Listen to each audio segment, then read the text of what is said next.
You are always learning the material by yourself the last minute before a test. And now you tell yourself that this time I'm gonna go to class, I'm gonna listen, I'm gonna be highly focused on what the teacher is saying because I wanna have good grades. So you go to class, but you end up checking your phone, you start messaging people, you start talking with the girls around you, you start daydreaming, then you take a nap, and then you fall asleep. And then, at the end of the class, you get woken up by your boys who are whispering in your ear. You have just wasted an hour and a half doing nothing. And you do this for most of your classes every single day. How do I know all of this? It's because I used to be the worst listener in high school. I would come to class and I would socialize, I would be on my phone, I would listen to music, I would take naps, I would talk with the girls around me, and I would sometimes even make flowers out of paper from my notes. And that's not the worst part. Sometimes in winter, I would open the window, take snow from outside, make a snowball, and throw it at my friends across the room. During class, right? So I was doing everything except listening in class. So how did I pass all my classes? Well, what I would do is I would start learning, not start studying, I would start learning the material the night before the test. So I would go to sleep at like 4 a.m. and then wake up and write my test with 3 hours of sleep, and I would get one of the best grades in the class. And you might think, well, Richard, this is good, right? Well, no, it's not good. Because since I was having good grades, even though I was the worst listener, I kept doing what works. I was like, okay, I don't have to listen in class. I can just study the night before and I will have the best grade in the class. And I kept doing this. And then when I got in CEGEP, which is basically the 2 years before university, I started having bad grades because my work ethic was horrible. I wasn't listening in class. I was used to always learning everything the night before a test. But this didn't work in CEGEP, and I had to change my work ethic. So now I will give you a bunch of advice on how to become better at focusing in class. And here I'm excluding nutrition, sleep, and overall lifestyle because don't get me wrong, those things are crucial for your ability to focus. But for this video, I'm gonna be specifically talking about what you can do when you enter your class so that you can learn, focus, and retain the information that the teacher is giving you. Oh, and people with ADHD, I have something really important for you at the end of the video that will help you to become better at focusing. So stay tuned. Now, the first thing I would recommend to become better at focusing is to not sit in the back. And look, I love sitting in the back. It's my favorite place to sit. When you're sitting in the back, you feel like a king. Like everything is amazing. But what I noticed is that sitting in the back hinders your ability to focus and to learn. And if it does so for me, it might as well affect you negatively. Here's why. When you're sitting in the front, your range of vision is limited to the teacher and the board. So you're more focused into what the teacher is saying and what the teacher is writing on the board. Because where your focus is exactly where you're looking at. Now, when you're in the back, your range of vision is wider. You see all of your classmates, you see the windows, and every time a classmate moves, it's natural for you to get distracted and look at your classmate. And even if something happens outside, like you have birds outside, you will switch your focus from the teacher to the birds outside. And sometimes you can't even control it. It's just natural for us to, when there's motion, our focus redirects to the thing that is moving. So in other words, when you're sitting in the back, when there's motion in front of you, you get distracted. But if you sit in the front, you avoid being distracted by those motions because you don't see them. You're sitting in the front. The only thing you see is the teacher and the board. So you're not getting distracted by anything, which is what you want. Now, the other thing that is good when you're sitting in the front is that when the teacher is talking, you feel like he's talking directly to you. It feels more personal. You feel a connection. You're holding eye contact. You're more engaged in the material that is being explained. However, if you're sitting in the back, you feel more distant. You feel like the teacher is talking not directly to you, but he's talking to the class.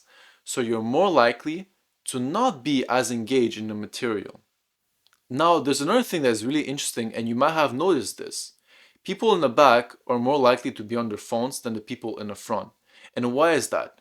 Well, again, people in the back, they don't feel like the teacher is talking directly to them.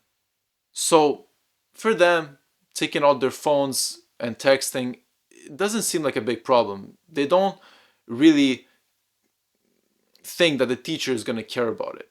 However, the people in the front, because they feel like the teacher is talking directly to them, pulling out their phones and texting would seem impolite. It feels impolite. So they're less likely to do it.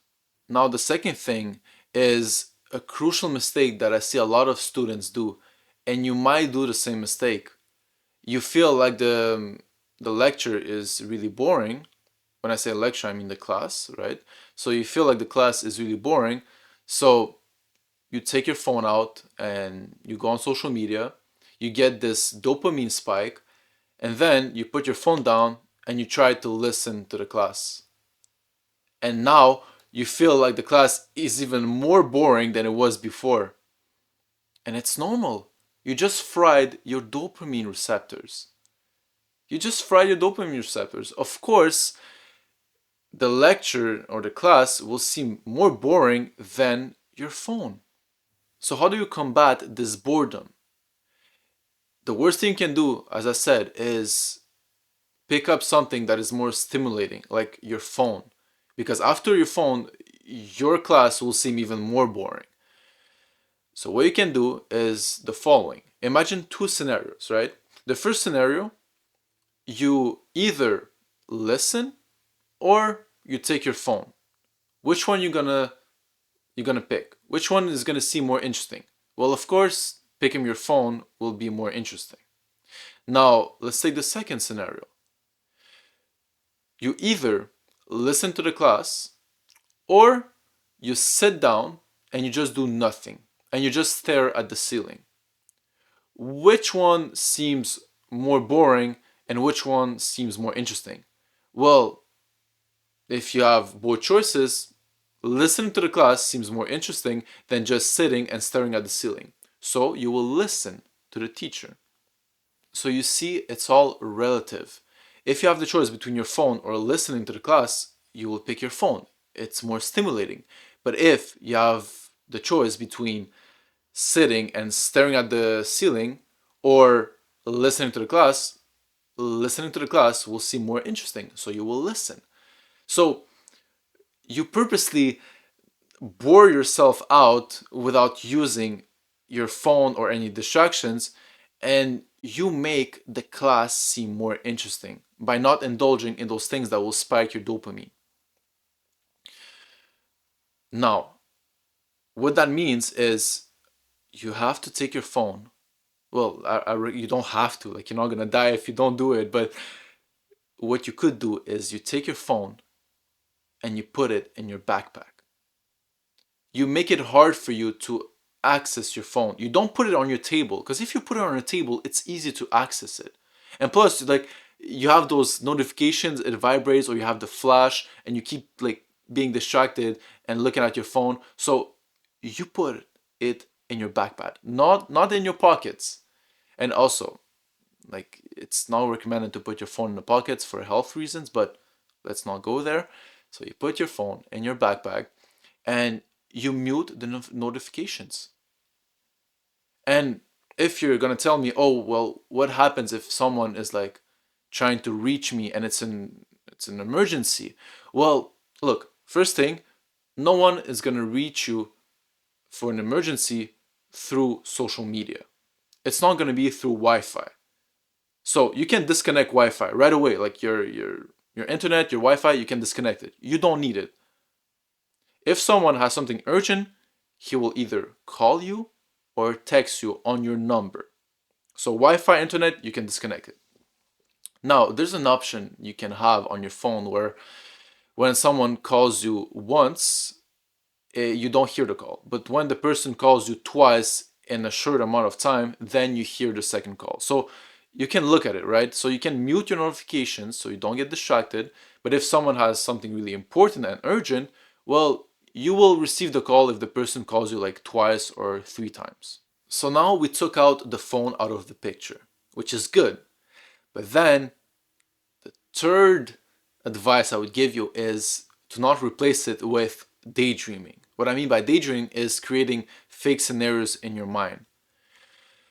This is one of the worst things you can do in class. I used to do it a lot, okay? And it's one of the worst things you can do in class because you're spending a lot of energy and a lot of your focus to create this fake scenario in your mind, this little movie in your mind. It takes a lot of energy, a lot of mental energy. So you're not going to be able to focus in the classroom if you're spending all your focus into creating this fake scenario.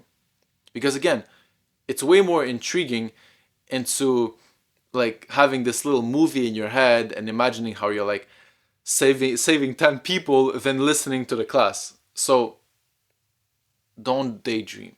Don't create those fake scenarios. It's tempting. It's tempting, but it's better if you don't do it. You'll be more likely to focus better in class if you don't daydream. Now, the fourth advice is listening to music in class or not. And look, I used to be a big fan of listening to music in class. Like, I can bet that I listen more music than you in class. Like, for sure. But that was in high school. And now I don't do it. And I would not recommend it because a big part of learning and retaining information is using that little voice in your head to ask yourself questions about what the teacher just said. So you ask yourself like, oh, is what the teacher said is true? Why is it true? And those questions, this voice in your head that keeps asking those questions, basically you analyze all the information that gets in, and because of that, you will learn the material better than if you were just listening without having this voice in your head asking those questions about the information that is getting in.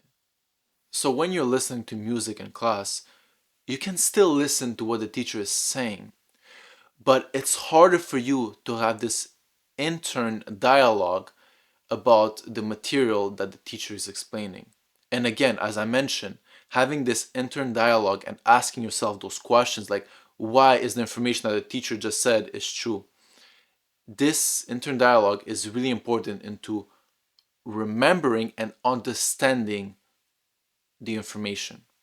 And of course, always having to change or choose the music for you will distract you from listening to the teacher. You will have to pick up your phone, you will have to change the music or make yourself a playlist, whatever. And even worse, if you get also all the notifications and you can see that people are texting you, well, you will respond to them, and now you're completely distracted. So I would not recommend listening to music in class. Now, the fifth advice is find yourself reasons to motivate you for listening in class. And you can ask yourself, okay, how can I apply this information that I'm learning in class into my own personal life? So you can ask yourself, okay, how can I use the information to improve my health? improve my relationships with other people? How can I use this information to make more money? Can I use this information to just impress people at parties with random facts, right? So when you have a reason why you should listen to the information and know that you can apply the information into your own life, you're more likely to be motivated and pay attention to what the teacher is saying. Now, if you cannot find any reason why you should listen to the teacher, like the class is absolutely boring and you feel like it's useless, then tell yourself, okay, yes, it's useless, it's boring, I cannot apply it in my own life, but if I don't listen to what the teacher is saying right now, then when I get home, instead of doing something that is interesting, I will have to spend time to learn this useless and boring material all by myself. So the motivation that I can give you and that you can use is, if you go to class, might as well listen, because otherwise you're wasting time during class and after class, because now you get home and you have to learn everything by yourself. So if you listen in class and you focus in class, you will have more free time outside of class, because you don't have to spend time at home learning this useless and boring material. Now, moving on to the next advice. I recommend you to sit around people that want to have good grades and that care about learning what the teacher is saying. Because if you sit around people that are paying attention to the class, you're more likely to also pay attention to the class. If you sit around people that are on their phones or are chatting between themselves, well, you're more likely to not pay attention to the class and be on your phone or start chatting with them. And look, if you have friends that are in your class, you can just tell them, look, I want to have better grades. I want to become a better student. It's really important for me.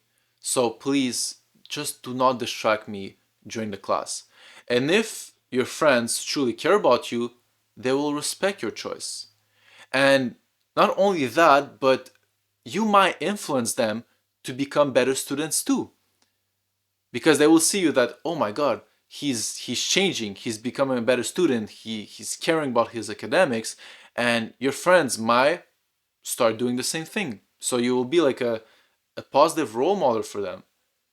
When usually in class, you and your friends were like doing everything except listen to class, and now you're doing the complete opposite.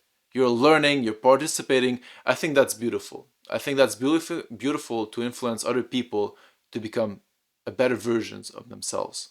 Lastly, as I promised, this is for people who have or think they have ADHD, attention deficit hyperactivity disorder. And this is really important because I've seen so many people ruin their potential because of this. Look, if you have ADHD, yes, you might be at a disadvantage compared to others. But if you keep telling yourself that you cannot focus in class because of ADHD, well, you're shooting yourself in the foot, because you keep telling yourself that, oh, it is out of my control, I cannot do anything about it, it's ADHD. So you never look at what you could improve. In every human, the ability to learn and focus is a skill that you learn. It's not just given to you. So when you always put the blame on ADHD, you will never improve your focus or your learning abilities. However, if you tell yourself, okay, I have ADHD, I might be at a disadvantage, but I will still do things that are in my control to improve my focus and my learning abilities. So I will sit in the front, I will not use my phone during the class, I will find reasons to motivate me to listen to the teacher. So you don't blame your bad grades on ADHD. Instead, you concentrate on the thing you have control on. And believe me, if you with ADHD spend time and energy improving your focus, you will become a better student than the guy without ADHD and who hasn't learned the skill of focusing. All right. Thank you for listening. I hope it was helpful. I will see you in the next episode.